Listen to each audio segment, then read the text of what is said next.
pay more corporation tax in Australia? Now, before I answer that question, I thought that it might be helpful if I provided some context, a little bit of context on Google globally, but also what we actually do on the ground in Australia. Google is now a global company. We have operations. We've got about 70 offices, both in terms of sales and R&D, across 40 different countries. Our users and customers come from all around the world, and Google's global corporate tax rate is just over 19%, and we incurred taxes of $3.3 billion last year. Almost all of those taxes were paid in the United States by our headquarters, Google Inc. In Australia, Google employs about 1,000 people, and we perform two very important functions for Google globally. The first one is we provide sales and marketing support services. What that means is that people on the ground in Australia help to explain our very new to the world services, including advertising services, to both users but also businesses. Because they are new to the world, they often require a lot of education in terms of what they are, why you should use them, how you should use them, when you should use them, and we provide a lot of education. We also provide a lot of work to drive awareness of what those new services are. Our team works with our regional head office in Singapore, and our regional head office in Singapore is responsible for serving advertisers across over 30 different countries in the region. So that's the first thing. The second thing we do in Australia is we provide R&D services to Google globally. So we have about 500 engineers based in Australia, and they support the about 28,000 engineers Google has globally. And in Sydney, we work on products such as Google Maps. So the way to think about Google Australia is somewhat the way to think about us like an external agency. Google Australia gets revenue from two places. We get revenue from Google Inc. because of our R&D services, and we get revenue from Google Asia Pacific, based in Singapore, for our marketing and sales and service support that we give. Now, in order to calculate how much revenue and how much profit Google Australia should receive, we use something called the cost plus basis. And we ensure that the revenue and the profits that Google Australia gets is absolutely comparable to what an external agency or an external company would get if they provide the equivalent services.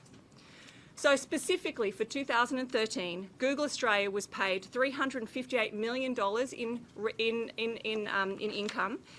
in revenue, and we generated profits of just over $46 million, and as a result, we paid $7.1 million in taxes. So that is the context. So now let me answer the question, why is it that Google Australia doesn't pay more taxes, corporation taxes, in Australia?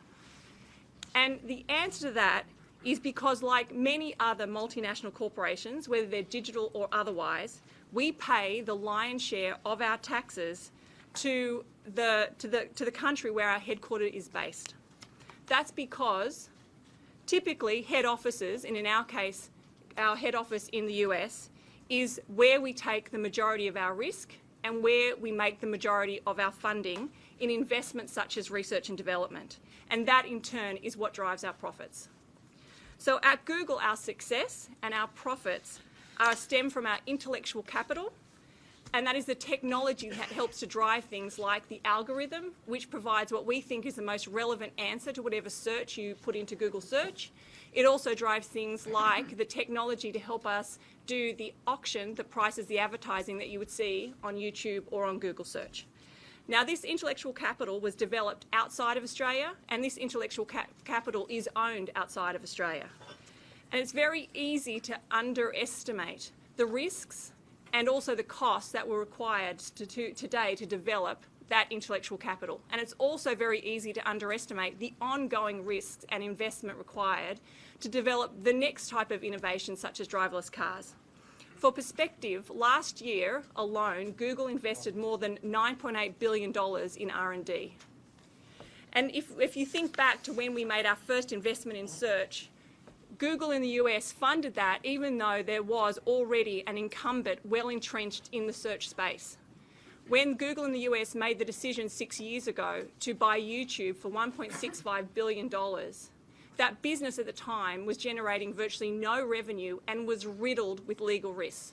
In both cases, it was a very, very risky and a very, very expensive proposition for Google in the US to go after those business areas. The explanation for why an Australian multinational, whether they be in mining or in biotech, are able to generate the majority of their revenue outside of Australia but pay the majority of their taxes inside of Australia is that the Australian-based headquarters does most of the investing and carries most of the risk.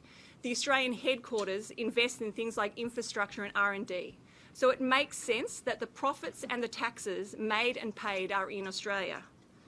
That explanation is also why Google pays most of its taxes in our US headquarters, because the US is where the majority of our risks and the majority of our costs are borne. I just want to end quickly on tax reform. We believe that it's important not just for large companies, but also small companies and particularly startups that we have reform in our taxes. We support reform to make our current system simpler and more transparent, but we do not believe that unilateral action by an individual country that basically puts at risk our tax treaties with other nations is the right solution. It will add more complexity and more uncertainty and lead to less innovation and less growth and less job creation. And it's why Google believes international cooperation at the OECD level is essential. However, we do also agree that there are areas where local action could be taken that does not undermine that OECD process. For example, there could be some thinking done on our existing R&D tax credits. My worry is that the system today is being used for business activity that would have occurred regardless of whether the tax credits were offered. Now, Google currently both qualifies and benefits from this R&D tax credit, and that's because our teams in Australia do very, very innovative work here. However, the R&D tax credits are not the primary reason why we're investing in doing R&D in Australia.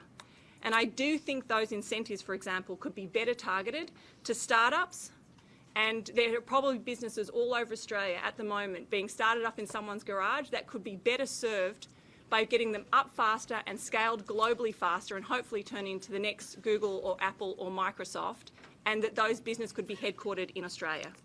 So finally, thank you for inviting me here to participate today. I'm proud of Google's contributions in Australia. There is always more that we could do. However, we're committed to Australia and we're committed to our users and our customers in this geography. So thank you, and again, I welcome your questions. Thank you. Mr. Sample. Thank you, Chair, and I thank the committee for the opportunity to provide evidence at this inquiry. My name is Bill Sample. I'm the Corporate Vice President Worldwide Tax for Microsoft Corporation. I would like to make an opening statement about how Microsoft's business is structured. Our written submission provides more detail, but it might be helpful if I just outline the basic structure and where Australia fits in. Microsoft is incorporated and headquartered in the United States. Our mission is to enable people and businesses throughout the world to realize their full potential by creating technology that transforms the way people work, play, and communicate. I'll take a moment to explain to you our business model in simple terms. Microsoft is a technology company. 85% of our R&D spend and headcount is based in the U.S., and the intellectual property is owned by Microsoft Corporation, U.S. We deliver our hardware and software products and our services based on a regional operating model that has 3 distinct regions: the Americas, EMEA, and APAC. We service our customers and our channel partners through local subsidiaries in over 100 jurisdictions. For FY14, our worldwide revenue was split evenly between the U.S. and foreign locations. Our worldwide original equipment manufacturers, or OEM business, consisting primarily of the licensing of the Windows operating system to computer manufacturers for pre-installation on PCs, is primarily operated and supplied from our U.S. Regional Operating Center, also known as a ROC. And the resulting income is reported as taxable income in the U.S., fully subject to the U.S. corporate income tax rate of 35%. Our non-OEM or retail business is generally operated and supplied by our ROCs located in the following 3 regions: EMEA, APAC, and the Americas. Each of these ROCs represents a significant investment in infrastructure and headcount. The Singapore ROC Group, organized in 1998, supplies products and services to the APAC region, also representing billions in customer revenue earned and operating expenses incurred, serving 18 countries throughout Asia Pacific, including Australia. The APAC Group operating costs are funded by the Singapore ROC. The Singapore ROC Group employs nearly 2,000 workers and owns and operates data center facilities that distribute software to APAC customers. Regional production, marketing, and G&A functions are performed by the Singapore ROC. The profits earned from the APAC business after appropriate taxable payments to the U.S. group for technology rights and other support and the payment of support fees to the local subsidiaries are earned primarily by the Singapore ROC Group. Microsoft's local subsidiaries, such as Microsoft Australia, receive an arm's length compensation paid by the ROC, which takes into consideration the functions performed, assets owned, and the risks assumed by each entity.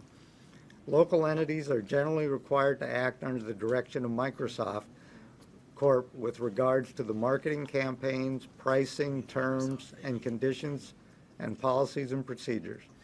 The local subsidiaries provide very limited input into the creation of marketing or technology embodied in the material provided by Microsoft. Our foreign ROCs pay tax locally in the jurisdiction in which they operate, and Microsoft pays U.S. tax on the earnings of the foreign ROCs when those earnings are repatriated back to the U.S.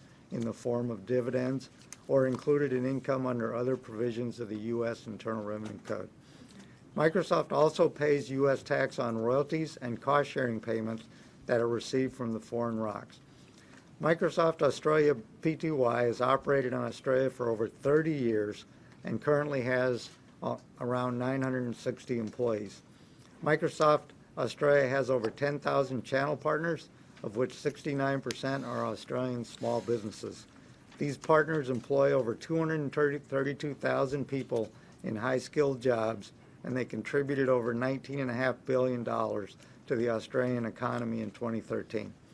I'm happy to take your questions. Okay, look, thank you so much, and thank you for your submissions. I'm only going to ask one question, and then I think Senator Ketter, then Senator Milne, and then Senator Xenophon, and we'll keep going around. Ms. Cunny, if we get the chance, I'd love to ask you a bit more about the R&D proposal. I know it's in today's press. I think it's a very exciting idea, and I want to say it's very positive when people come to these kinds of inquiries to participate with new ideas as well. Okay, let's just take a step back for a second and unpack something. Okay, firstly, let's just get some terms on the table that we can all agree on, right? There is a big difference between tax minimisation and tax evasion. Tax evasion is illegal. Tax evasion is a matter between businesses and the relevant authorities, in our case with the Australian Tax Office, and we are not here to make accusations or allegations about tax evasion. That's a legal matter between companies and the Tax Office. You're all obviously very aware of the criticism that's levelled at tech companies, and that your companies in particular. This is not a new issue for your companies to be dealing with. This is something there's obviously been an incredible amount of community, public and media interest. And I just wanted to put the question to you to give you an opportunity to answer. And I know obviously other senators will go into more detail. But the proposition is effectively this. The Australian public don't accept that the structures that are being created by these companies are necessarily genuine, and there is a strong sense out there that companies such as yours, which do incredible work in terms of employment, which create fantastic jobs, which create innovative new products, also have a greater moral and social responsibility to give more back to this community, and that the structures that have been created within your firms, be it through Ireland, or through Singapore, or through the US, or through wherever, have been designed to minimise your tax obligation in this country. That's not a criticism of the incredible work that your companies do. It's a criticism of a corporate structure and a sense out there amongst the Australian public and in the Australian media that the structures have artificially been created and aren't genuine. Now, in saying so, I'm not implying or saying that any of this is necessarily illegal behaviour. That's tax evasion. That's a matter for the tax office. But the question is, and I'm sure this has been put to you before, the morality of having these kinds of structures and whether there is a greater corporate and social responsibility your companies have that you're not meeting. And I just want to put that one question to the three of you and then hear from other senators. So start with Mr. King. So, Senator, let me start by reiterating that we have a very simple business model. We book all of our revenues to do with our Australian sales here in our books in Apple Australia. We collect and pay GST on every single sale that It's not the GST issue. The corporate tax isn't the GST issue. Keep going. Every single sale, including our online store sales. Every single sale. iTunes? And iTunes, Senator. So, and Apple in Australia and Apple globally is ostensibly a product company. So we make iPhones, we make iPads, we make Macs, and we have a small-ish, in our revenue scheme of things, digital services business. We are ostensibly a hardware or a product company. And so we book all of our sales in the books of Apple Australia. Very clear, very transparent. We purchase our products on an arm's length basis from affiliates. We book all of those costs in our books of Apple Australia. We declare all of our income in accordance with Australian tax law, and we pay all of our taxes that we owe. Very simple, no offshore billing, no corporate debt, no fancy hybrid structures, very simple business model. Okay. I'm sure there'll be more questions that Senator, but I just wanted to put that to you and then we'll move on to other senators. So, Ms. Carnegie.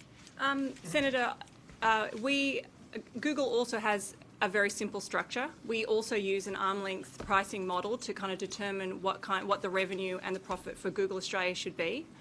But I think that the question you're getting at is a slightly more complex than that, which is, as you said, the morality of the whole thing. I guess my answer to that one is that fundamentally Google does not structure itself based on tax. It structures itself based on being competitive, right? We are not opposed to paying tax. What we're opposed to is being uncompetitive. And just like Australia needs to compete with Singapore or Ireland or the US or the UK for various things, we need to compete with the people sitting at this table, as well as Tencent in China and Alibaba, who's now incorporated in the US. So we structure ourselves to be competitive. And when I think about morality, I don't think about it in terms of geographic boundaries. And so I also think it's a very qualitative statement. So if I asked each one of you what is the appropriate and morally right tax to be paying, I would probably get as many different answers there are people sitting up on the table. So, and also when you look at it internationally, the answer to that ranges from people like the UK, who says that it's 20%, through to Ireland, who says it's 12.5%, through to South Korea, that says it's 24%, through to Singapore, that says it's 17%. Bermuda, 0. Through to Bermuda, that says it's 0. So I don't know what the right answer is. As I said, Google globally pays a tax rate of 19.3%. That was last year, but if you look at it at a 5-year average, it's closer to 20%. And actually, if you look back at 2002, we were paying about 48% tax. So as I said, we're not opposed to paying tax. What we're opposed to is being uncompetitive. And because I said we have competition sitting at this table and all around the world. And when I think about the morality of it, I think the people who need to answer what is that right number, quite frankly, are the people sitting on your side of the room. And what we need to do is make sure that we're living up to that. Thank you. Mr. Sample. Yes. Our Australian business is a direct result of business decisions made by Microsoft senior management decades ago. The company has and continues to centralize its R&D functions in the U.S., and we continue to perform over 85% of our R&D in the U.S. In the early 1990s, company management decided to regionalize production and distribution functions to reduce costs and improve efficiency in those operations. Microsoft develops products, they produce software, they distribute software, and they market software. If the R&D and development work is done in the U.S., if the production and distribution operations and selling operations are done in the regional operating centers, the results of those two decisions means that in our market jurisdictions, the Microsoft entities are marketing, service, and support subsidiaries. That is the nature of our business in Australia, and I believe that the profit attributed to our Australian business and tax paid is in full compliance with the Australian tax law. Okay, look, thank you so much for that. I know there's a lot more questions obviously flowing from everything you've said, but I want to give other senators the opportunity. So we'll start with Senator Ketter Yes. and then go to Senator Millen. Thank you. Perhaps And we promised Senator Xenophon, who needs to leave at 3, we'll have some time before that. Thank you. If I could start with Mr. King. It's been reported that Apple paid $80 million in income tax on revenue of more than $6 billion. And I'm just interested in... Revenue or turnover? What, are you talking turnover. Or revenue of more profit? It wouldn't be profit because profit's tax exempt. It's revenue. Revenue. Okay, turnover. So would you describe Apple's tax planning approach in Australia as being aggressive? No, Senator, I would not. As I said before, our books and records are very simple. All of our sales and revenue are recorded in our books here. All of our cost of doing business is recorded in our books.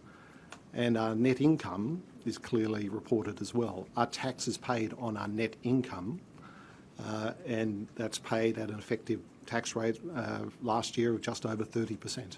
Have I got those figures wrong? Our revenue was, in our most recently reported financial statements, approximately $6 billion. That's correct.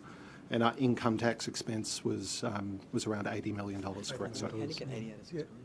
Can you explain how you get that effective rate of tax on turnover of $6 billion? yes, because the tax is paid based on the net profit, not based on revenue. And every time we sell a product, there is a cost of doing business.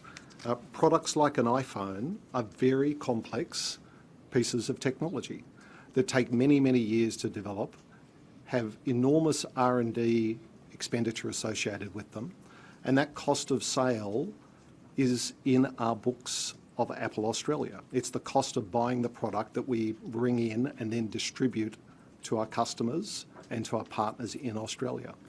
So we pay our income tax on revenue minus all of our costs, which leads to an operating margin, and the tax is calculated on the operating margin. Which is good, I think, for some Can I just people follow here. up? What would be your operating margin then in those accounts? Do you have that figure? The operating margin in our accounts, in the most recently published accounts, I believe, was approximately $250 million. 250 million out of $8 billion. Out of $6 billion. $6 So billion. And so what would you say is your effective tax rate in Australia? it is 30%, sir. 30%. 30% is our effective tax rate. Our worldwide effective tax rate for Apple globally is a little over 26%. I believe it's between 26 and 27%. Let me try and help. Edwards. Let me try and help. Are you inflating, because this is getting painful, are you inflating your transfer price of all your goods to a point where you're lowering your gross profit to a point where you're minimising your income tax paid here? Is your transfer pricing be artificially inflated That's the allegation. to gather So, profits in another Senator, jurisdiction? not at all. Okay. Our Unpack that. Our product cost is determined on an arm's length basis And what's important to refer to in this discussion is the advanced pricing agreement that we've had with the ATO for many, many years. Our APA experience with the tax office goes back to the early 90s. And the APA process is a very rigorous and thorough process that is a framework that is to ensure that product cost in the transfer pricing concepts is fairly stated on products being brought in by a multinational into Australia. And that is a very, very rigorous process. It's reviewed annually, and we have worked with the ATO since 1991 in establishing the costs of our products that we bring into Australia. So are you saying that you don't have strategies to reduce your tax in Australia? We pay our tax in accordance with the Australian tax My question law. was, do you have strategies to reduce the amount of tax that you pay? No, we don't. Right. Do you know what your ATO risk rating is? I believe we are a low risk rating, but high consequence because of our revenue size. Do you have any subsidiaries in tax havens or secrecy jurisdictions? Apple Australia has one subsidiary, which is Apple in New Zealand. Right. And so what subsidiary is there? I beg your pardon? Which subsidiary do you have in New Zealand? Apple Sales New Zealand, which is our sales operation for the New Zealand market. Right. Okay. We can come back. We're going to come back. We're going to go around and come back. Senator Milne? Yes, thank you. So I just want to follow up on that question about Apple subsidiaries. We had evidence today from Professor Anthony Ting to say this, that another implication of the separate entity doctrine is that tax administrations are bound by the tax law and therefore in general have to respect intra-group transactions even if they don't have economic substance. He said, take Apple's international tax avoidance structure as an example. It's successfully shifted US $44 billion to its Irish subsidiary from 2009 to 2012. The Irish subsidiary was a shell company with no employees before 2012. Do you accept that that is a true statement? Senator, what I can say is that we book all of our revenue and sales that we do in Australia in our books locally. We book all of the costs associated with doing business here, and we buy our products from affiliate companies within the Apple Group, and we pay all of our taxes on our sales here in Australia. It is no doubt that is what you are saying. I asked you about the allegation that Professor Ting has made in his submission, that basically you have an international tax avoidance structure and that it's a double Irish sandwich with Dutch associations. Now, let me ask you, what is a double Irish sandwich with the Dutch affiliations? Senator, I have no idea what you're talking about. Oh, come on. And Come on. Every media You haven't story come here today to say that. And what I can say, Senator, is that all of our revenue is recorded in our books here. All of our costs of doing business are reported in our books, and we buy products from affiliate companies outside of Australia. So why does this money go straight to Ireland, and then through the Netherlands, and then back to Ireland? What's going on with that? All of our business here is clearly reported in our books, Senator. And I'm not asking what you report here. I'm asking you about this arrangement that you have. What the arrangement that we have is very clear in the business that we do in Australia. All the revenue and all of the costs of doing business are clearly reported in our books here in the Australian market. Okay, so Professor Tiggs goes on to say, when Apple's Australian subsidiary sells an iPad for $600 to a customer in this country, It's estimated about 550, that is 90%, is shifted to Ireland. To make it worse, out of this 550, about 220, that is approximately 36%, is never taxed anywhere in the world. This is called double non-taxation in the tax world. Are you involved in double non-taxation? Senator, I'm not an international tax expert. I'm not familiar with any of our tax activities offshore, and I can talk clearly about our tax activities in Australia. When we buy an iPad has a cost. Apple Australia pays the cost of that iPad when we purchase it from an affiliate within the Apple Group. But that's the issue. So that is the point. What do you buy it for and what are you selling it for? We buy it for an arm's length price, which is determined in accordance with our advance pricing agreement, which has been clearly worked for many, many years on a consistent basis, transparent and open with the Australian Tax Office. Now let me finish. I'm wanting to know, what I'm asking you is, what do you buy it for and what are you selling it for?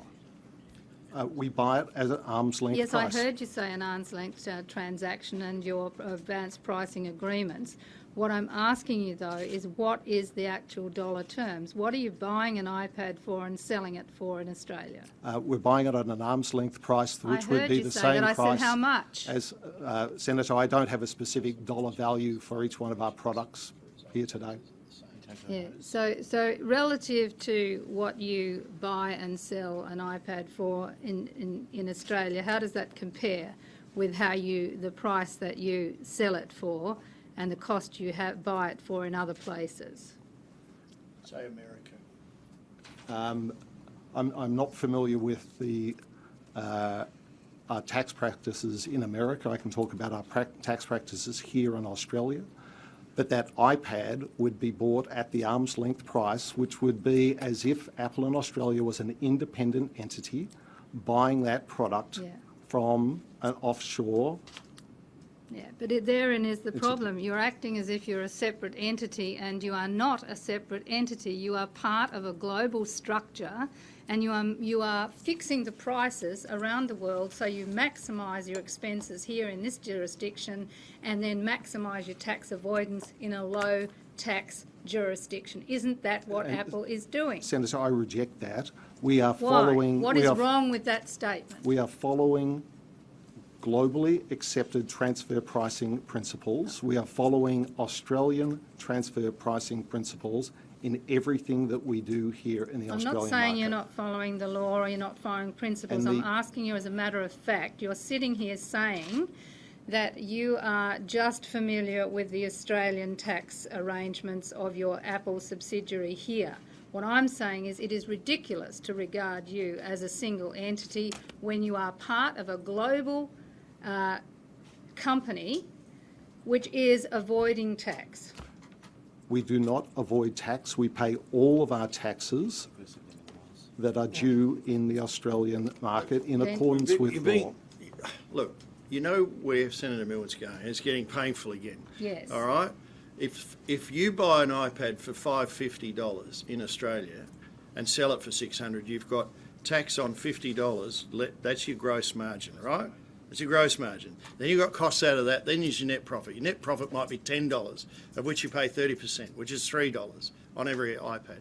However, in America or other less favourable or more favourable tax jurisdictions, do you charge the equivalent of $550, or does your parent company charge $550 for that same iPad? Or do they charge $220, which means your gross profit is much higher, your costs may be similar depending on the region you are in, and therefore you might have a much higher net profit? Am I helping here? Very good question, sir. Okay. Very good question. Very good question. Because I'm going to go mad otherwise. Yeah. Very good question. Look, I can only restate what we do here on the Australian market. Question. All right. You won't answer the question. Why can't you? You don't know? No, so, Senator, I don't know what we do You're not elsewhere in the involved world. in. So can I ask a follow-up question? How do you work out the transfer price? I mean, how do you calculate the arm's length Which basis is- for the iPad that you buy here. Yes, on your so own that is subject to the advanced pricing arrangement with the ATO. And the transfer But you don't price have at that which, right now with them. for the worked example that we're talking about, I don't have a specific number for every I thought you product said that in we your sell. submission you don't have an APA with the ATO anymore. APA first started in 1991. Yep. Our most recent APA expired just recently. Yep.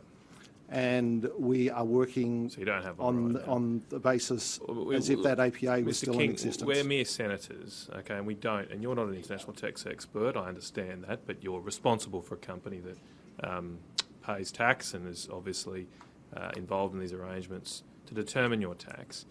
What I think we're hoping for you to give us is a layman's explanation of how do you determine an arm's length price under these arrangements, because it seems to me very difficult.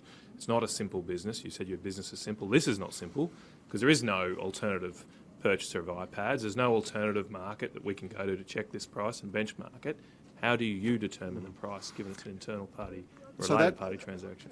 So it's a function of a couple of things. First and foremost, the economic activity that Apple Australia undertakes here. And so we are a distribution business in the Australian market. Sure. We bring Apple product into Australia and it is sold. Second, when we look at specific products, we are looking at the arm's length test, and the arm's length test involves economists working through companies that would be similar in size, shape, style to that of being a distribution company. And those comparables are pulled together in conjunction with analysis that the ATO does on their side of the fence to determine what an arm's length basis would be for imported products coming into Australia. So it's a building blocks approach then? It's a building blocks approach from the bottoms up, and it starts with what does Apple do here? We do not do any development. We do not do any manufacturing. We distribute and sell products. Look, I just have a follow-up question on the issue of transfer pricing. Have you had any adverse assessments in relation to your transfer pricing? No, Senator, we have not had any. We have never had any adverse assessments to the best of my knowledge, and I've been at the company 12 years, and I don't believe we've had anything beyond that. Well, do you have a... Under investigation currently by the tax office? Senator, I believe that approximately a dozen of the tech companies are being audited by the ATO, of which we are one. Thank you. And we have been cooperating fully with the ATO in their audit of Apple. Can I say just before we follow, is that both your companies as well? Are you all being audited by the ATO at the moment? Yes, Senator. I thought there were disclosure laws to say whether we can or cannot. No, well, you can, parliamentary privilege, Ms. Carnegie. I mean, both your... Yeah, so yes, we are. Okay, so all three of you are currently being audited by the ATO? And then some, by the sounds of it. And then some. Okay, I'll that's just come interesting. back to Mr. King. You touched on the fact that your advanced pricing agreement hasn't been renewed by the ATO. Do you have an understanding as to why that has occurred? Is it possible that the ATO believes that you're too aggressive in your tax planning?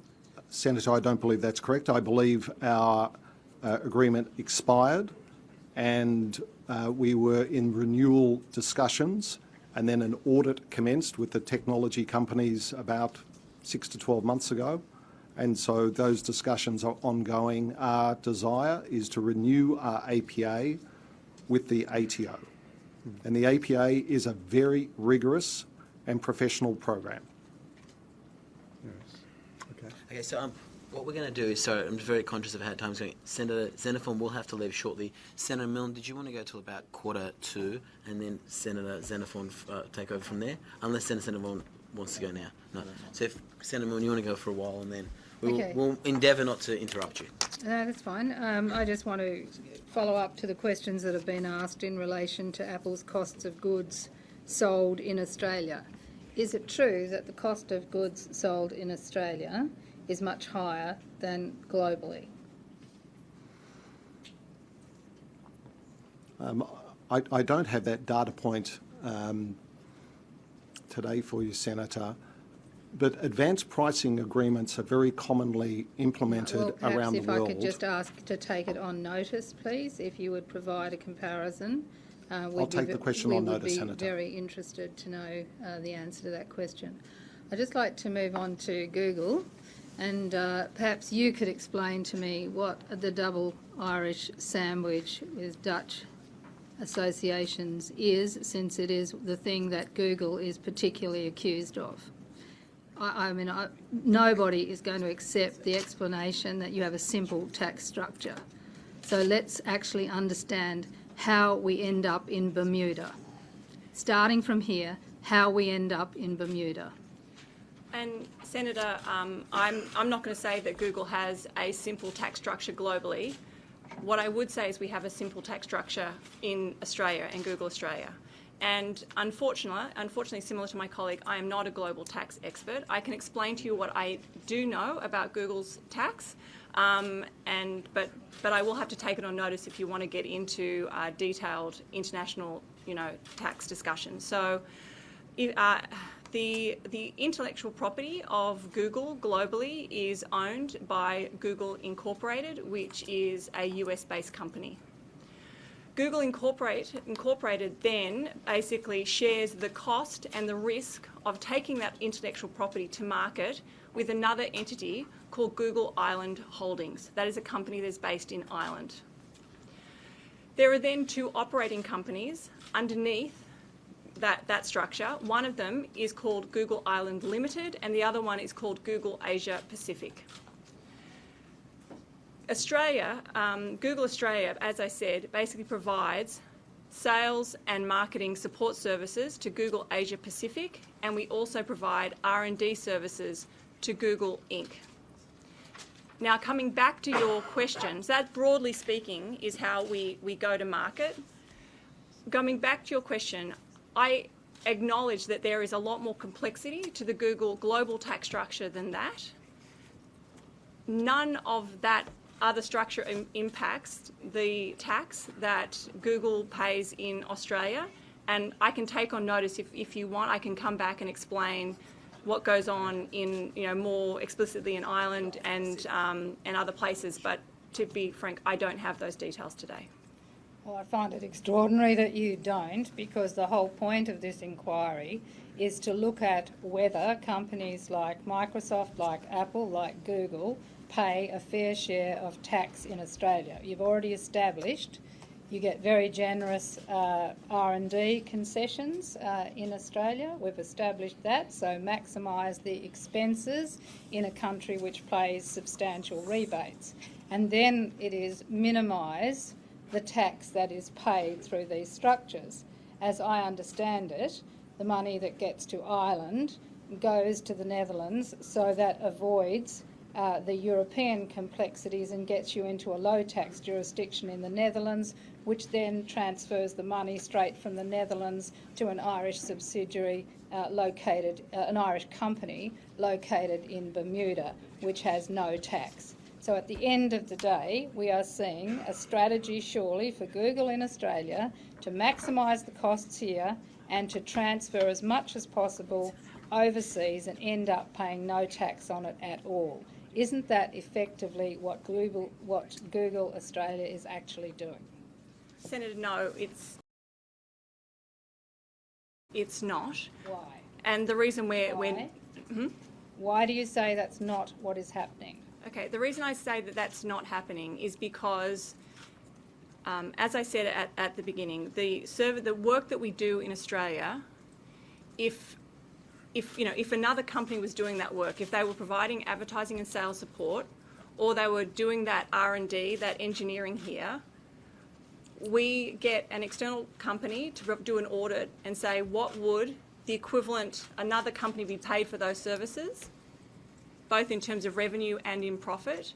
And that's basically what we are paid, and we then pay tax on that. As I said in my opening, yes, we do benefit from the R&D tax credit. We get a $4.5 million benefit from that.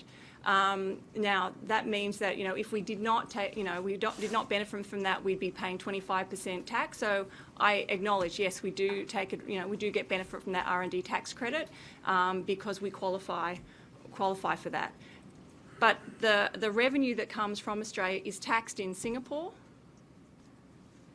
and then you know from there. So it's not, so the revenue from Australia is taxed in Singapore. Okay, it's taxed in Singapore. Thank you. Now we're getting somewhere. So what is the relationship between Google Australia, Google Singapore, and Google Ireland?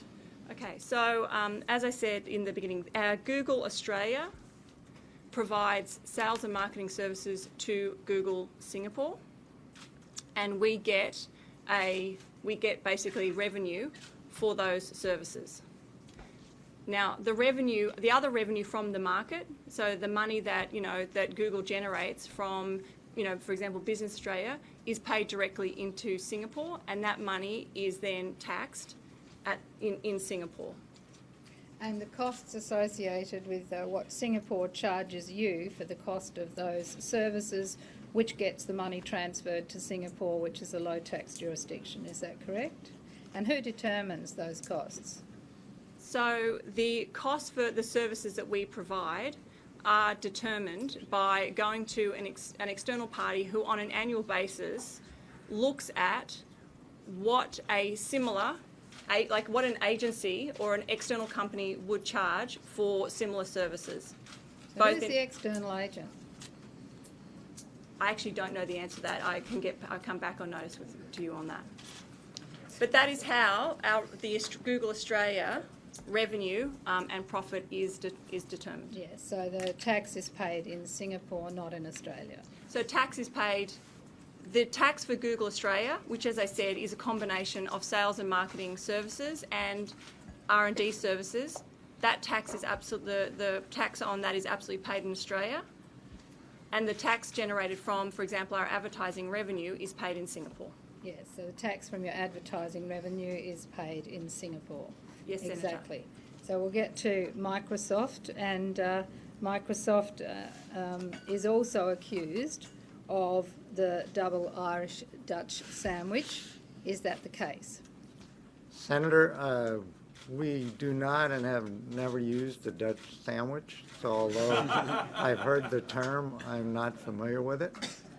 We do have a... what about the double Irish? Have you heard of the term double Irish? Right.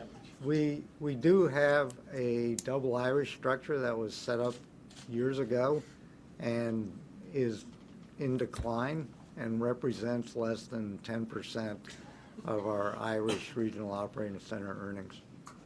And is that because the Irish government's now cracking down on it? No, that's because that business line that flowed through the double Irish structure has been declining steadily for a number of years. So when you sell corporate services in Australia, where are the salespeople primarily located?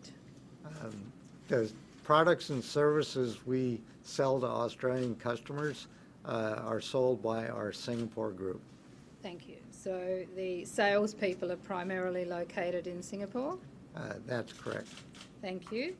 And where does Microsoft bill its customers? From which jurisdiction? Our customers are billed by the Singapore group. And are the services provided from Singapore? Our Microsoft products and Microsoft services provided to third parties related to online and other internet or cloud services would be provided from the data centers in Singapore. Okay. And is the revenue for these services that are provided in Australia accounted for in Microsoft Australia's financial reports or results as reported to the tax office? The customer revenue is, consulting services revenue is billed and accounted for on our Australian books and reported to the Australian tax office. Non-consulting services and software product revenue is billed and accounted for on our Singapore group books. Okay, thank you. So let's just distinguish between those two. Can you give me a dollar figure in splitting the things that are accounted for in the Australian tax regime and or even a percentage of what's then dealt with in Singapore? For fiscal 14, we estimate our Australian product and our customer product and service revenue of approximately $2 billion, Senator. So no, I just don't want the split though.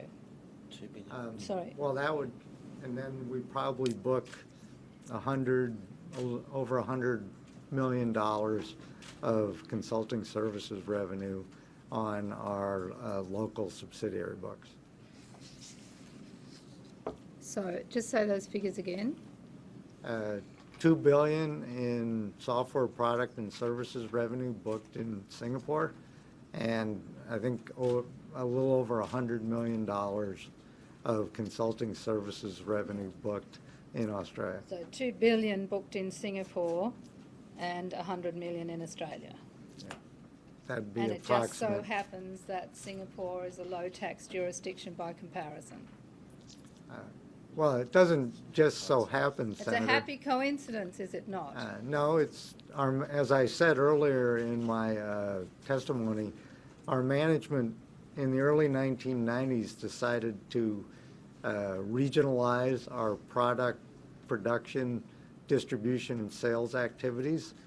And for the Asia-Pacific region, we decided that the location of that regional operating center would be in Singapore.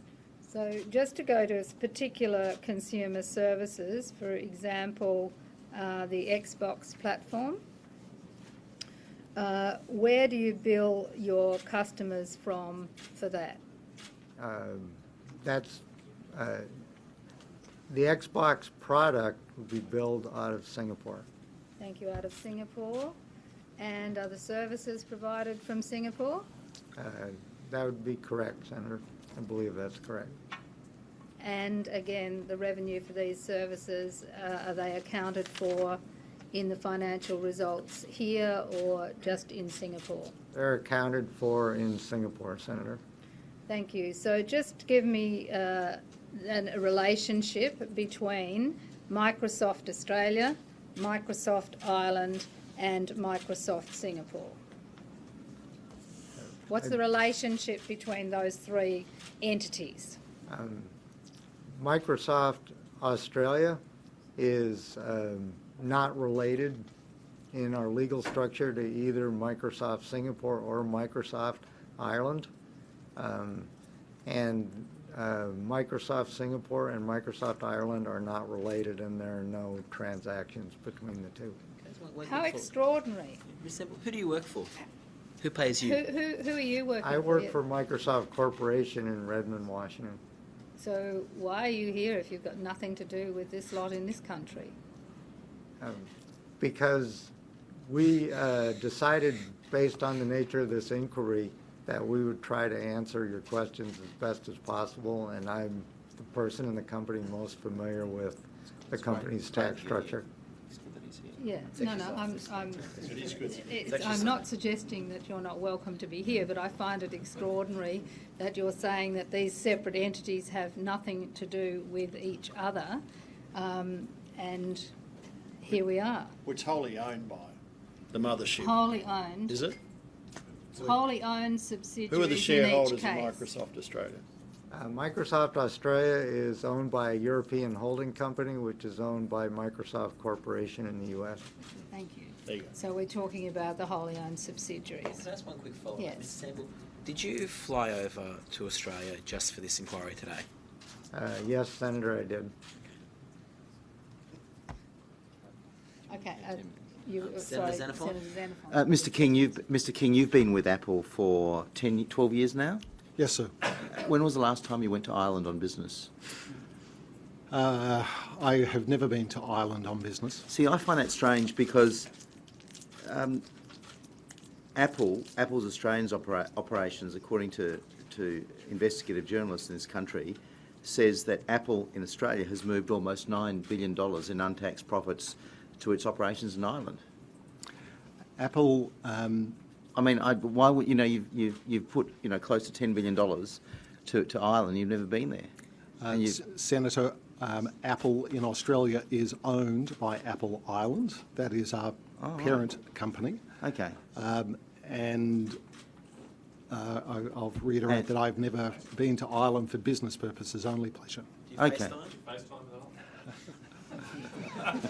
Not recently. That's a very good ad. Thank you for that. So, You so are you've, unabashed, so you've Steve. shifted close to $10 billion in untaxed profits to a place you've never done any business with.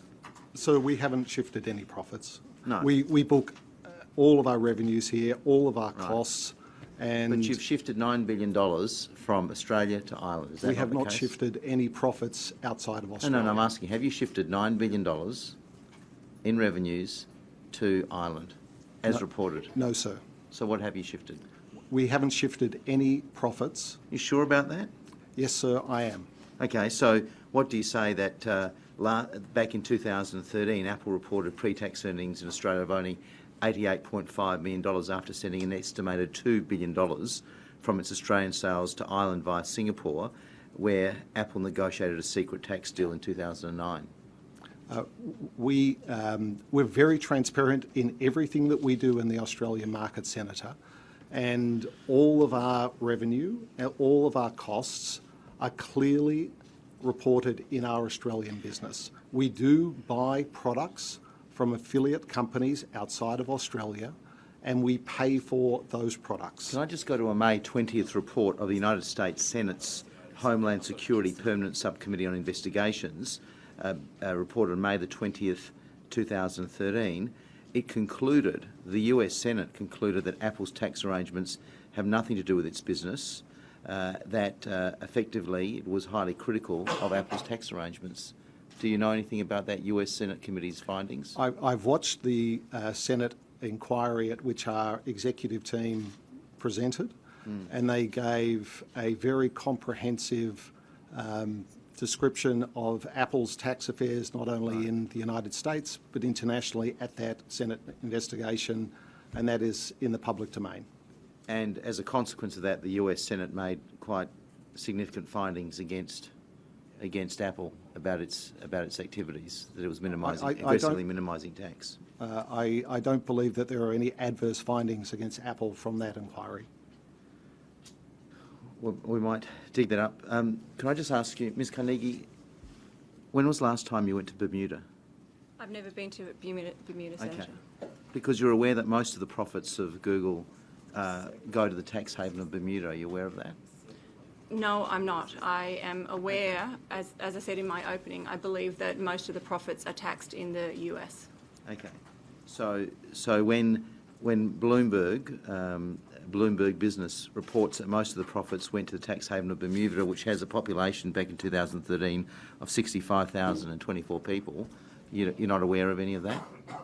I'm aware that Google has a relationship, in Bermuda. So What's the tax rate in Bermuda? Remind me. Senator, I'm not aware. If I said it was zero, would that be right? I would not debate whether it's. I would take it on face value. But you're a senior executive for Google, they're my senior executive in this country. You're not aware that profits from Australia's operations somehow end up in Bermuda, which pays zero, where there's a zero tax rate. Yeah, it's a zero tax rate. It's actually zero. And as I said, the profits from Google Australia are basically we pay them in Australia. The profits from the other revenue generated here are paid in Singapore. So those profits are taxed. They are taxed in Singapore. So what were your revenues last year in Australia? Can you tell us that? I'm sorry, we don't disclose those. You don't disclose those. Okay. So you can't tell us, and you don't disclose those either, do you, Mr. King? We do disclose those, sir. Right. We reported revenues last year in Australia of $6 billion. $6 billion. Okay. And how much of that went overseas? We reported all of our revenue and all of our costs. Right, no, I asked you how much of that went overseas. Our net profit was $250. How much of the money went overseas? How much of that $6 billion paid by Australian consumers went overseas? Can you please tell us that? I'll take that question on notice to give you a specific You've come to this number. inquiry. Are you serious? You've come to this inquiry on tax minimisation and aggressive tax minimisation, and you weren't expecting a question like that? We pay using the arm's length basis, which I've been into several times before, which is an established tax principle for the cost basis of all of the products that we bring into the country. All of this is clearly worked and disclosed with the ATO. It is very transparent in our advanced pricing agreement discussions with the ATO. Mr King, I find it extraordinary that you can't tell us that, and I think it's important that this committee, and Chair, as a voting member of this committee, I'll be asking that Mr King and indeed all the witnesses appear again, or maybe Mr Sample, we can do it via FaceTime for you. That's not their product. Can I just... Skype, sorry. So you can't tell us, so $6 billion, you can't tell us how much of that's gone overseas? We pay for all of our products. No. Answer the question, please, Mr King. How much of the $6 billion that Australian consumers have paid for Apple products actually have gone overseas? It's a very simple question. So we buy all of our products from international subsidiaries at an arm's length price. You're not going to answer the question, are you? Though the purchase price of our products does go offshore.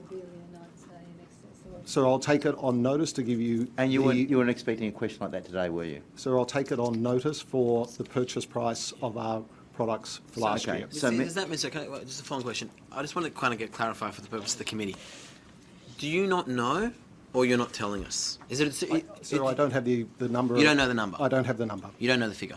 Correct. Ms. Carnegie, you can't tell us how much money goes from Australia's operations to Bermuda, for instance, via a circuitous route. No, but what I can tell you is, again, because of US disclosure laws, I cannot tell you, declare what our revenue is in the revenue that goes directly from Australia to Singapore, and that is taxed there. I cannot disclose that. But what I can say is that it does all go through Singapore, and it is taxed in Singapore. And it is a similar model, for example, to what an Australian multinational, pick someone like a Rio Tinto, does to its global revenue. So, for example, I'm sorry to interrupt. Yeah. The Chair made the point that you are covered by parliamentary privilege. There's nothing to stop you from answering this question. And this is, I think, Senator, for me, this is going back to some of the issues we have that we need the OECD to actually help us address, because, as I understand it, I am actually in... You need them to help you, or you just need to pay? What we need is, as I understand it, I am actually would be countervening US disclosure laws if I declared what the revenue is in Australia, and that is as I understand it. So, I think that's correct, but anyway, doesn't matter. so I'll take it on notice. But just again, to be clear, Senator, if you look at someone like a Rio Tinto, I wish we will. But if you look at it, yeah, but they have about 35% of their customer base in China, and they're paying less than 1% of their tax in China, right? Because their headquarters in Australia is bearing the risk and the financial risks and the costs associated with that. And so again, if I look at it, Google has got a similar structure. Can I just ask you, Mr. Sample, have you ever been to the Cayman Islands?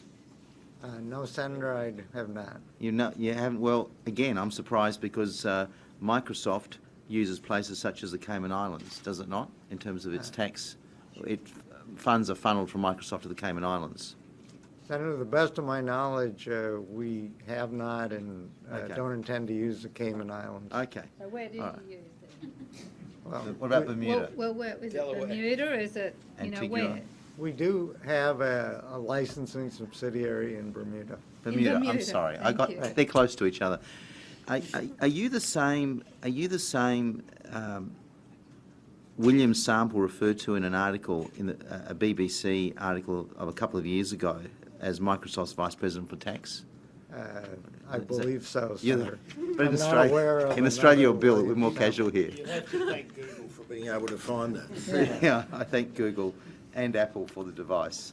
Can I just ask, there was the US Senate's Permanent Subcommittee on Investigations back in 2012 made findings that companies such as Microsoft and Hewlett-Packard, it criticised them for their use of tax avoidance scheme. The chairman of the panel said that their practices range from, quote, egregious to dubious validity. Did you appear before that Senate inquiry? Yes, Senator, I did. You're a sucker for punishment, aren't you? How many inquiries have you I suspect they think that travelling- Mr. the Sample travelling is safe witness. hands. So you're aware. So you're no novice on these sorts of things. You've appeared before Senate inquiries, a United States Senate inquiry, where Microsoft was slammed for its behaviour. Yet Microsoft hasn't changed its practices since that 2012 Senate committee report with the findings it made against Microsoft. You're still doing things as you were doing them 3 years ago, aren't you? That's correct, Senator. Right. Senator Levin did point out that everything we were doing was legal and in full compliance with the It U.S. was just of tax dubious law. validity and egregious.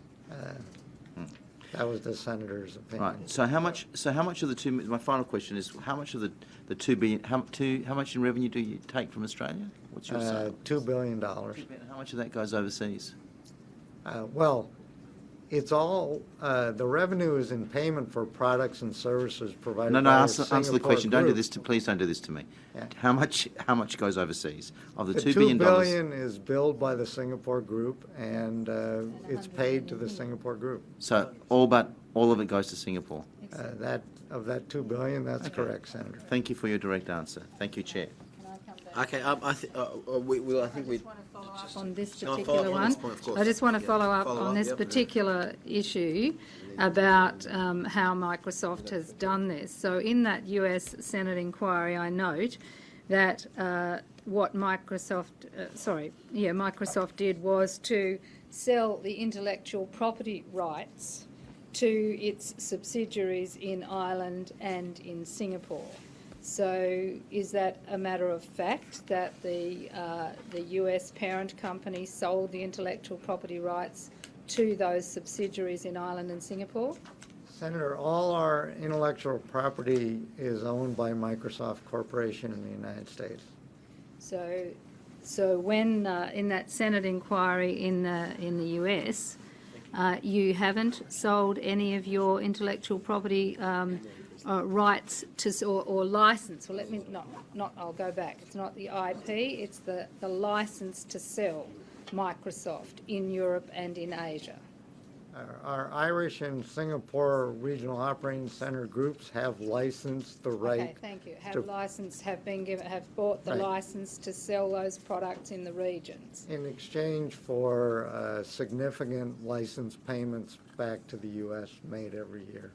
Yes, and those license pay back to the US, and then those license fees then get passed on to the customers in Australia, etc., as part of the cost structure, which goes straight back to Singapore, which goes straight back to the US, or actually more particularly to Bermuda. Senator, our product and services selling prices to customers are in no way related to the license fee, are not based on the license fees that are paid by the regional operating centers to the U.S.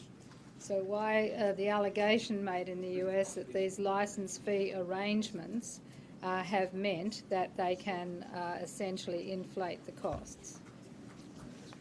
Senator, I don't remember the PSI reaching that conclusion. The headline article is Microsoft legally avoided $6.5 billion in taxes over 3 years. So people can read that for what it's worth. Well, it does Smiling sound photo as well. Can I just follow up on the Senator Milnes and Senator Xenophon's questioning? Particularly to Continue on for a period of time. After that, so okay, we'll go to thank you, Senator. Chair.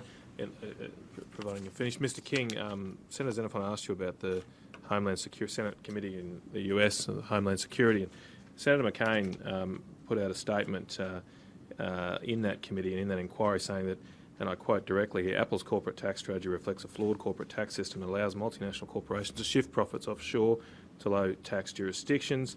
For years, Apple has opted to forego fully contributing to the US Treasury and to American society by shifting profits and circumventing US taxes. And he concludes by saying the subcommittee's investigation has uncovered a disturbing truth. Apple's 3 primary Irish entities hold 60% of the company's profits, but claim to be tax residents nowhere in the world. It is completely outrageous that Apple has not only dodged full payment of US taxes, but has managed to evade paying taxes around the world through its convoluted, pernicious strategies. That's a Republican Senator Xenophon. You're correct in that. And there's also a statement from Senator Levin, which I won't read, but with similar comments, a Democrat senator. I thought Senator Xenophon did say, and you said you weren't aware of the findings of that committee. They're pretty strong statements in a bipartisan way from senators in the US. How do you respond to those allegations? Senator, I watched the hearing at which our executive team presented to the US House, and our CEO and our CFO at the time and our head of worldwide taxation testified, and they provided a very comprehensive, and I believe it was an hour and a half of testimony to the Senate. Can you rely on us at all? During those discussions, we were asked questions about what is Apple's worldwide effective tax rate, for example. And our worldwide effective tax rate is between 26 and 27%. They were asked what is the US effective tax rate and for business done in America. And I believe the answer to that question was 30.5%. Our executives at that testimony provided very, very detailed explanations on not only our US activities, but also international activities. And I believe that testimony is available in the public domain for the committee to review. The question that we've got now then is those figures are based obviously on a calculation of taxable income. Your tax paid on taxable income gives you a proportionate figure. And the issue is, well, how do you work that out, and under what rules and strategies you're using to potentially minimise that amount, which is your legal right to do that, but it's obviously of a public policy concern. I want to just follow up with Kristen, what Senator Millen was saying earlier, and take it really simple. I mean, I've been telling a guy called Joe Kelly, who's a journalist at The Australian, that I'd buy his album on iTunes, and I haven't done it. So let's do it right now. So that costs me $16.99 on your app store. How much of that $16.99 do you report as income to the ATO? If I press that button right now, how much of that? I'm just having to search it again because my. This guy forgot to bring his wallet, by the way. Well, I've still got my iTunes He's relying on all of us for cash at the moment. How much of that $16.99 do you report to the ATO in Australia? That is all taken into consideration in the calculations that are in our advanced pricing agreement. Okay. And so whether it's the cost of a product coming into the country, a piece of hardware, Yep. or content that is paid to a recording artist, Yep. and the tax that we pay in Australia is a function of the economic activity that Apple undertakes here in the Australian market. So you report all of that $16.99, that's in the $6 billion figure you gave us earlier? So the revenue is in there? And I know you're going to tell me you don't have the figure, but how much of that $16.99 is taxable income then? With the ATO? I would have to take If you could take that on notice, it'd be very notice. useful. I'll It'll take help that on clarify notice. things for us, because I've obviously bought that transaction in Australia, and if I want to do a question first before you bought it. So, well, I'm sure the music will still be good. But if I move to Miss Carnegie then, if I instead got out Safari and Googled, say, phones, and I'm pretty sure it'll bring up an ad. I did it before, unless it changes. It'll bring up an ad for a Samsung phone, unfortunately, Mr. King. And I click on that you'll get some money from advertising revenue. Presumably it's only in perhaps cents, not dollars. How much of that do you report to the ATO? If I click on that ad and you get AdSense money, how much do you report to the ATO? We don't report any of that. All of that revenue goes through to Singapore. So even though I've clicked on that ad in Australia, I've used Telstra's mobile phone network, it's all happened in Australia, none of that gets reported to the ATO? No, all of that revenue gets booked through Singapore and gets taxed in Singapore. I mean, what's this? I mean, it's arm's length or economic location. What's the rationale, the tax rationale for that? I mean, a lot of that transaction's happened here. I understand you've got to pay costs for that, and your IP, as you said earlier, that you'd have to deduct from that income. But I've paid for it. I've clicked on the ad. It's for a shop in Australia, Harvey Norman, Samsung, Galaxy. I could go down and buy there now. Why don't you report any of that income to the ATO?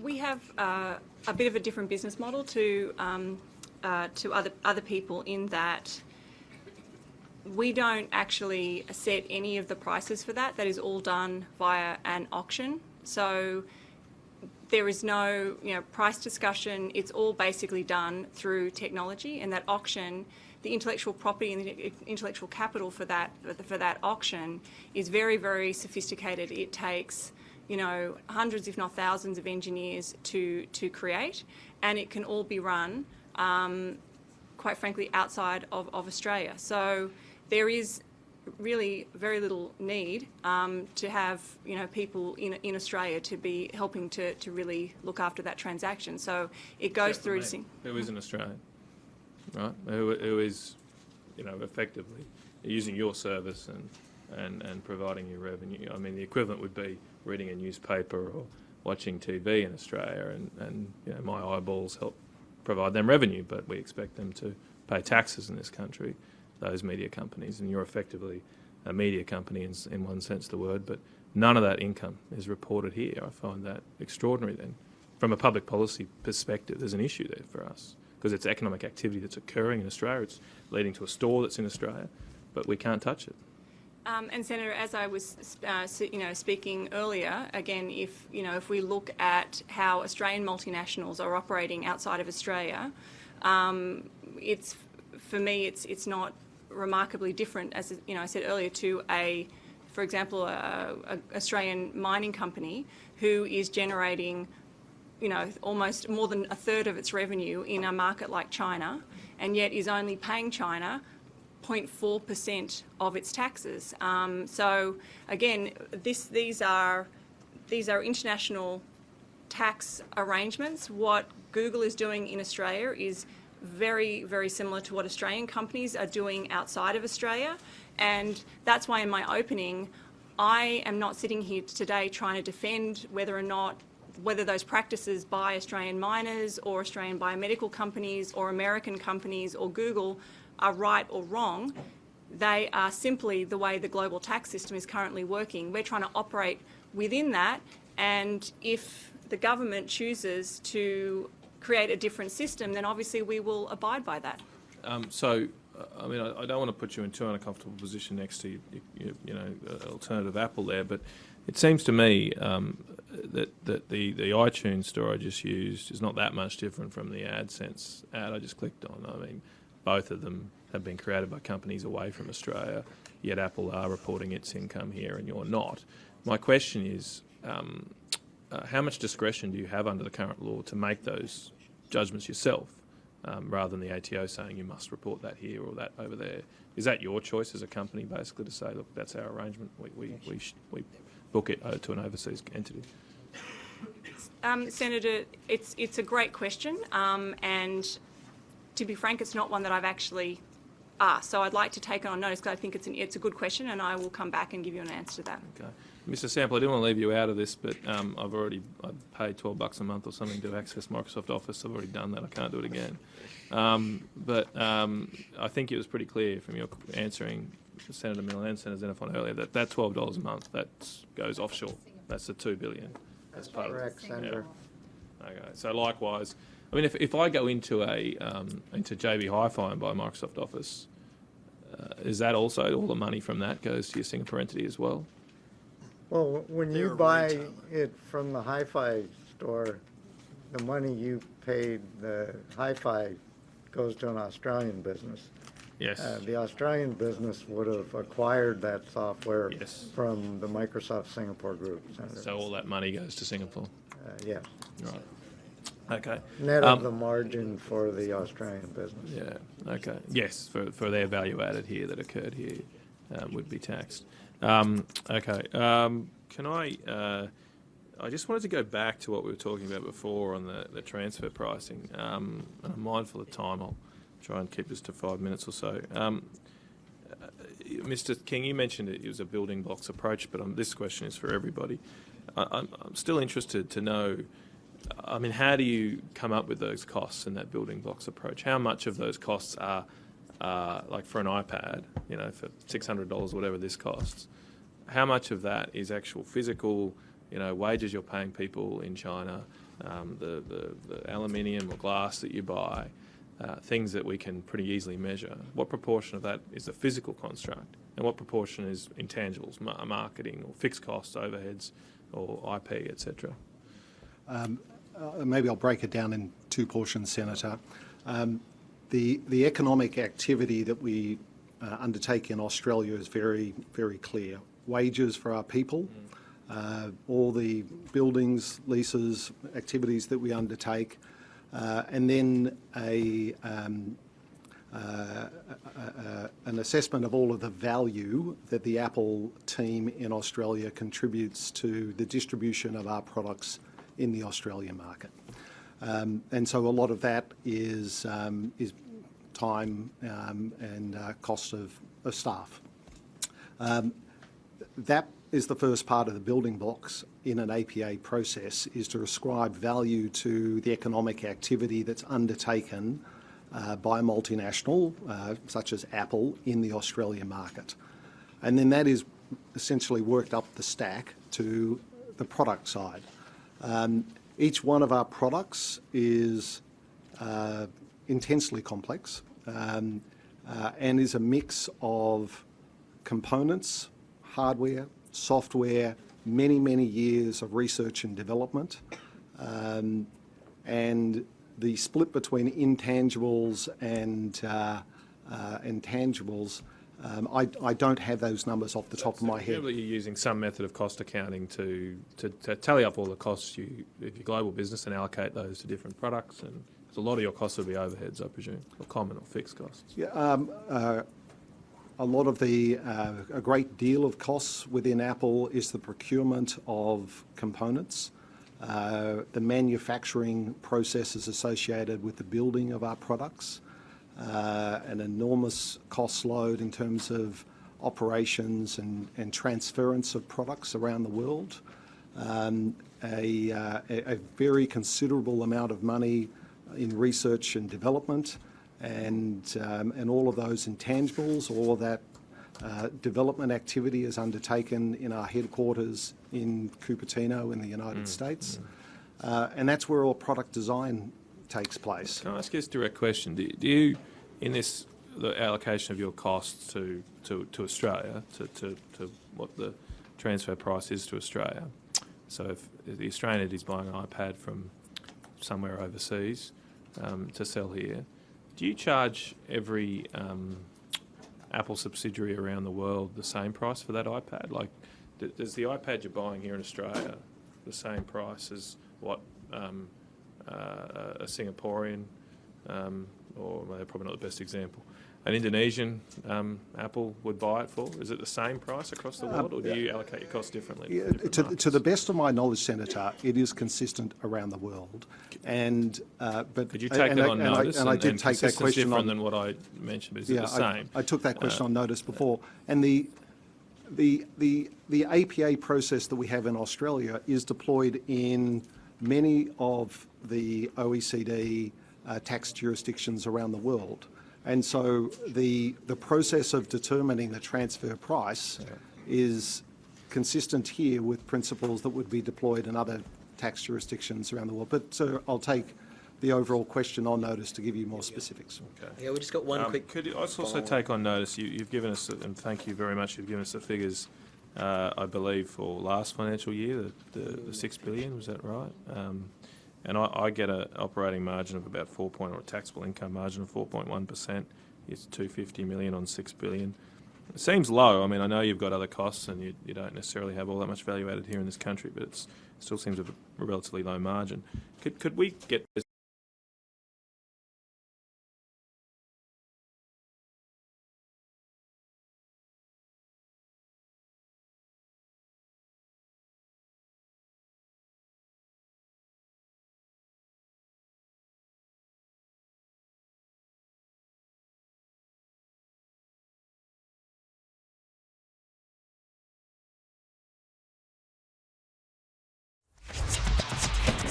Discussion, debate, democracy. This is APAC. Australia's public affairs channel.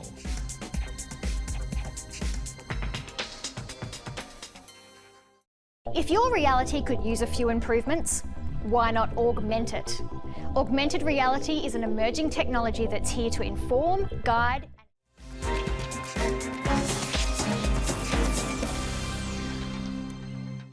The intellectual property it was about a team of about 4 people. So the intellectual property was developed here with an R&D tax credit to Google.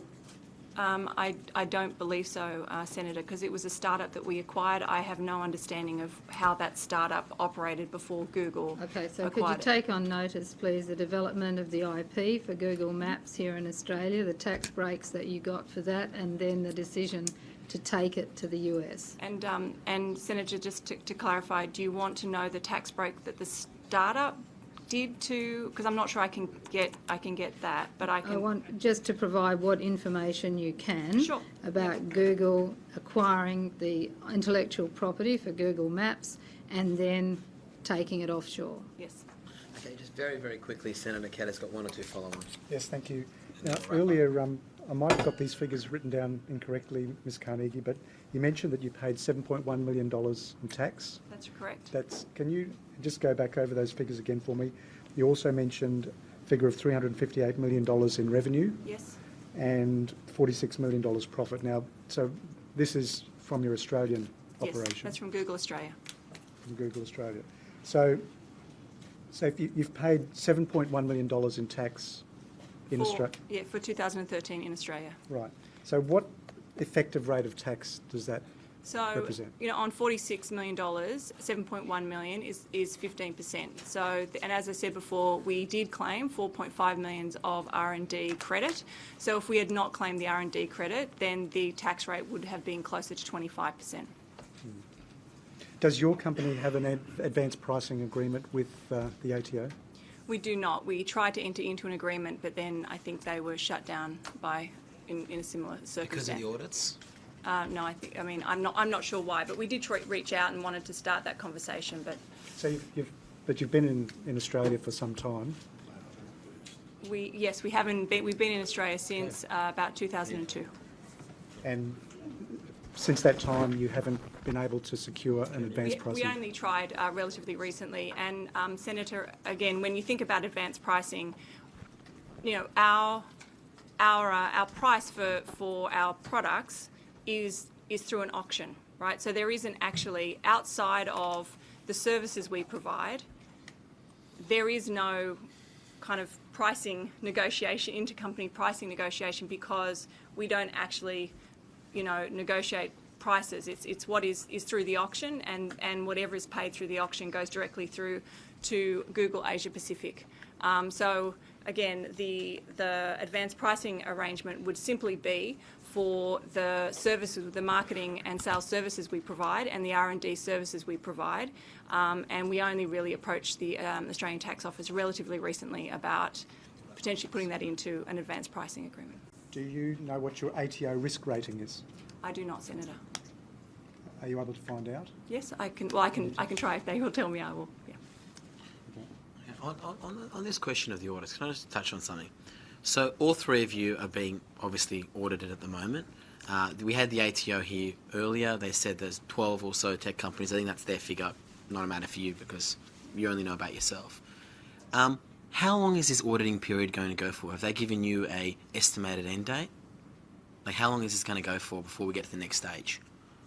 They have not given us an estimated end date. So I think that would be a question for the ATO, Senator. And none of you at the moment have an advanced pricing agreement? We have had an advanced which expired. None of you have one? And we are... No, we do not. Okay. We're continuing to work under the assumptions of our old advanced pricing agreement in the way that we calculate and remit tax. Okay. I was going to do one wrap up, but do you want to follow on before we... No. Okay. I've got a couple more. Well, no, I need to wrap up, so do you want to... Oh, okay, no. Okay. Look, I want to... I think there's... I just wanted to kind of wrap up, and because I'm very, very conscious of time, and I'm very conscious thing. In wrapping up, there's a few things I did want to put on the record. Firstly, I can't thank you all for making yourself publicly available, making yourself available to come here. I do want to stress that you came very, very willingly and happily, and that's very much appreciated. Mr. Sample, in particular, travelling all the way from the US just to be here. When did you arrive? On Sunday, Senator. Okay, so you took a few days. Okay. It's a beautiful city. Easter Sunday, that's right. I do want to thank Race Mr. again on Monday. So when do you leave? Tomorrow, Senator. Okay. I do appreciate coming all the way from no, that's right. We can go for it. You can come to Canberra tomorrow. That's to our inquiry there. But I do want to thank Mr. Sample for coming. Look, I think just to kind of wrap up, and I do want to take a step back for a second and say that I think there are some very, very legitimate community concerns about how your companies are structured, about how your companies have engaged in what appears to be, in repeated media story after media story, of tax minimisation. I'm not accusing that the behaviour has necessarily been, or at all that it's been illegal, but the structure, when we break down your companies, when we look at places like Bermuda and Singapore and Ireland that it came out none of you had ever actually visited, but yet all of the recipients of where the Australian sales are going to, does nothing but raise those concerns. I also have to say it's pretty alarming that some of you would come to an inquiry like this without basic information about where revenue is going and where the Australian sales are going and what proportion of the Australian sales are going. I know Senator Xenophon is very strongly of the view, and he's had to catch a flight, but he's very strongly of the view that there are some questions that need to still be answered, and they'll continue to be pursued. And I do want to say, Ms Carnegie, I want to apologise that I was very keen on asking you some questions about the R&D stuff you put out today. I think it's really exciting. I think it's a very positive development, and I think Google should be congratulated for coming to an inquiry like this with a positive new big idea, and I think that's a step in the right direction. And I think also we point out that Google has a massive research and development commitment here. I think you have about 500 technicians here, which, you know, sadly is not the case with all your peers. So you have a massive R&D footprint, so you are quite credible on this. And the respect with which we have for your companies, and I'm sitting here with an Apple phone, and, you know, an Apple iPad, searching on, getting notes on Microsoft Word, all of this, the respect that we have for your companies and for your products and for your contribution, unfortunately, in my case, and I can't speak for other senators, doesn't extend to the concerns we have about how these companies have been arranged, particularly at an international level, for tax minimisation. So where do we go from here? We had the Australian Tax Office here this morning. We've now been made aware that the Tax Office is actually auditing all of you going forward. We will be talking to Treasury and Revenue Group.